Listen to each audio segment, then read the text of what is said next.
Hello everyone, welcome back to our channel. In today's video, I'm going to show you how to activate paper trading in TradingView. It's a very simple process, so let's get started. First of all, unlock your phone and make sure you are connected to the internet and download the TradingView app if you haven't already. Once you download the app, launch the app on your phone. After you open the app, make sure you are logged in with your account. Now head over to the chart section. Here you can see the chart icon at the bottom. Tap on it.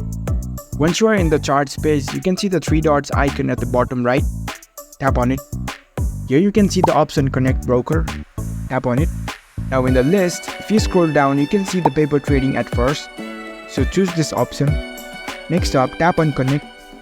And that's it. Paper trading has been activated to your TradingView chart. You can now explore more features related to paper trading.